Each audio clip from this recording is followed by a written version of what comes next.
அளித்தோம் பெரும் பெயர் புகார் என்பதே அவ்வூர் ஏசாட் சிறப்பின் இசைவிலங்கு பெருங்கொடி மாசாத்து வாணியன் மகனை யாகி வாழ்தல் வேண்டி ஊழ்வினை துறப்ப சூழ்கடல் மன்னா நின் நகர் புகுந்து என் கான் சிலம்பு பகர்தல் வேண்டி நின் பார்க்கொலை களப்பட்ட கோவலன் மனைவி கண்ணகி என்பதன் பேரை.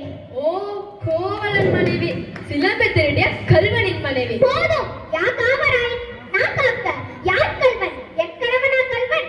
இல்லை இல்லை, அவனை கல்வன் என்று சொன்ன கயவர்களே கல்வன். ஆத்திரத்தில் அறிவு கண்ணை மூடிவிடாதே கண்ணகி. கையும் களவுமாக பிடிபட்டான் உன் கணவன். கல்வனை தமிழகத்தை நீதி கொல்லாமல் விடாது என்பது உனக்கு தெரியும் அல்லவா? நீதி நிலக்கண முறைக்கும் நெடுஞ்செழிய பாண்டியனே, உனது நாளில் எதற்கும் பெயர் நீதி? நல்லான் வகுத்ததா நீதி? அல்ல அல்ல, வல்லான் வகுத்ததே நீதி. அதனால்தான் நான் வணங்குகின்ற தெய்வத்தை, என் வாழ்வு கருவூலத்தை சாவு படுகுழில் தள்ளிவிட்டீர்கள். என வேண்டுமென்றே கொன்றும் என நினைத்தாயா? குற்றம் சாட்டப்பட்டவரின் பதிலுக்கு மரியாதை தராமல் இவ்வளவு அவசரம். கணவனை கொள்வது ஏன்? இதற்கு பேரா நீதி? இதற்கு பேரா நேர்மை? இதற்கு பேரா நியாயம்? இதற்கு பேரா அரசு? உமக்கு பேரா அறம் காக்கும் மன்னன்? என்ன கண்ணகி, உன் கணவன் கையில் இருந்தது அரசி கோபுரம் தேவியின் சிலம்பு. கோபுரம் தேவியின் சிலம்பு அல்ல, கோவலன் தேவியா என்னுடைய சிலம்பு. நம்ப முடியாது என்னால். நீ யார் நம்புவதற்கு? உன்னை யார் நம்ப சொல்கிறார்கள்? உன் மீது வழக்குரைக்க வந்தவள் நான், குற்றவாளி நீ. நான் குற்றவாளியா? ஆம், அதனால் தான் தீர்ப்புரைக்கும் உரிமை உன் கையில் இல்லை. இதோ இருக்கிறார்களே பெருமை மிக்க மக்கள், இவர்கள் சொல்லட்டும் எனக்கு தீர்ப்பு. கோபுரம் தேவியின் சிலம்பை கோவலன் திருடினான் என்பது குற்றச்சாட்டு. அதற்கு மரணதன் அது ஆராயாமல் அளித்த தீர்ப்பு. இதற்கு மன்னன் பொறுப்பு. ஏன் வழக்கு? வழக்குக்கு என்னமா ஆதாரம்? ஆதாரமா? இதோ இந்த சிலம்பு. இதற்கு இணையான மற்றொரு சிலம்பை தான் என் மணவாளன் விற்க வந்தான்.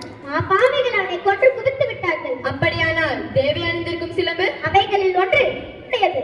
அதற்கு அடையாளம்? அடையாளம் வேண்டுமா? 1000 கேள்விகள் என்னை கேட்டு உன்னை குற்றமற்றனாக ஆக்கிக் கொள்ள துடிக்கிறாயே. இப்படி ஒரு கேள்வி நேருக்கு நேர் என் அத்தானை கேட்டிருந்தால் நீதி வலுவான் நெடுஞ்செழிய பாண்டியன் என பேர் நிலைத்திருக்குமே. என் அத்தானின் உயிரும் தங்கி இருக்குமே.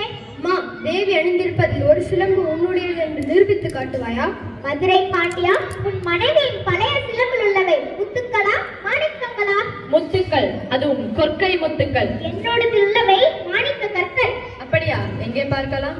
தேவி, உன்னுடைய சிலம்பை தான்.